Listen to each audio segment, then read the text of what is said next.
they are losing sales. There is a very, very hot price competition going on. Let's call it a price war. But yes, it is too late to really protect the European manufacturers. One of the world's biggest car makers, Volkswagen, says it could start closing factories in Germany for the first time in its history, reversing job security promises it had made to its employees. Beatrix Keim from the Center Automotive Research joins me now. Beatrix, what prompted this historic decision by Volkswagen? Well, at current point of time, the overall market outlook, especially in Germany, is not as good as it needs to be to have the capacities of the German plants really filled up to a good point. Additionally, investment of the overall group in the transformation to e-mobility, to alternative propulsion systems, is costing a lot of money. So these points coming together, plus the pressure from China, are leading to these decisions. And what pressure from China is Volkswagen experiencing? Could you go into detail? On one hand side, it's of course that the China state is already for over 10 years pushing into the new energy alternative propulsion systems, so pure electric drives or fuel cell or plug-in hybrids, with a lot of money, a lot of subsidies, and pushing ahead. So far, the foreign companies, and here Volkswagen being a leading company of the joint venture side, is more oriented into internal combustion engines, so the normal fuel cars. And so they are losing sales. They are flat out losing sales. And even for the electric cars they are producing in China, there is a very, very hot price competition going on. Let's call it a price war. So Volkswagen needs to adjust on pricing here as well. That means losing money. So as you say, China is producing very good electric vehicles and very cheap electric vehicles because of state subsidies.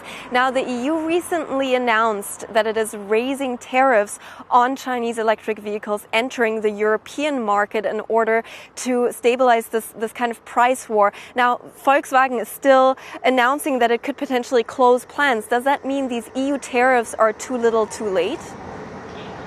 Yes, they are too late, but to be very, very clear, they are not decided yet. So the final call will come end of October to then end. But unfortunately, even the cars probably imported into Germany from plants from Volkswagen or BMW or Mercedes would probably be hit by these tariffs as well. That's a very small number. But yes, it is too late to really protect the European manufacturers. Right, and in the building behind me, 16,000 Volkswagen workers just met with Volkswagen management to discuss these planned closures. And the head of the Workers' Council, Daniela Cavallo, had the following thing to say.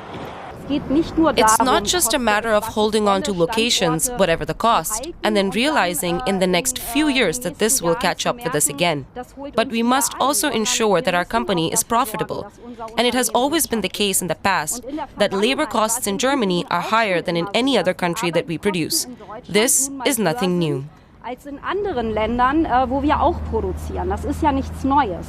Beatrix, can workers really fend off the decision by Volkswagen management to potentially close plants?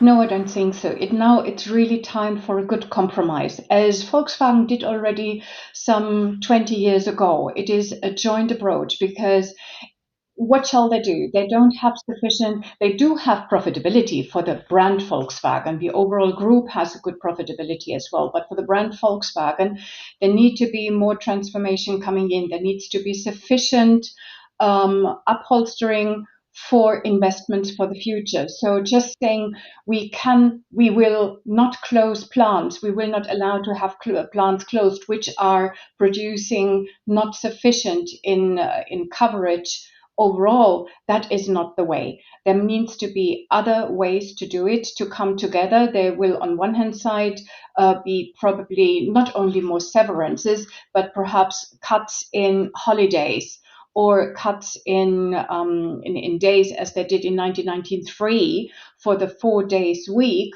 to then protect as well the layoff of people.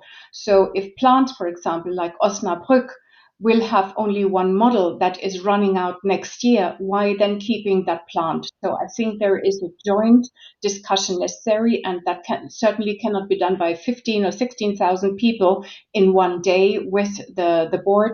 It needs to be in a very careful consideration with a social plan in behind.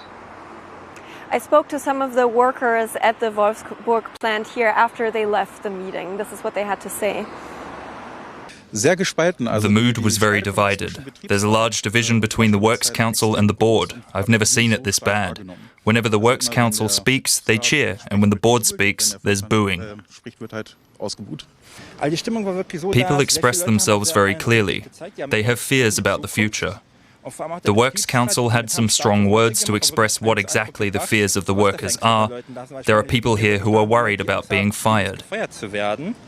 Beatrix, you mentioned that just closing plants can't be an answer, can't be the only answer to Volkswagen's troubles. What else can European car makers do, can Volkswagen do to catch up in the electric vehicle race? To be honest, that's hard to say, because on one hand side, if you look into the last 2-3 years where Chinese manufacturers already came into the European market or even into Germany, their sales number were not that good, even when they were allowed to use the subsidies, which were still in place by the German government until mid-December last year. So even then, they did not really pick up. So is it only the price, or is it image as well? Is it trust in a brand? So on one hand side, I think the tariffs are a good way to discuss with China that the way this sheer amount of subsidies which are supporting the Chinese manufacturers are not valid to go on, that they need to be more open in the overall marketplace.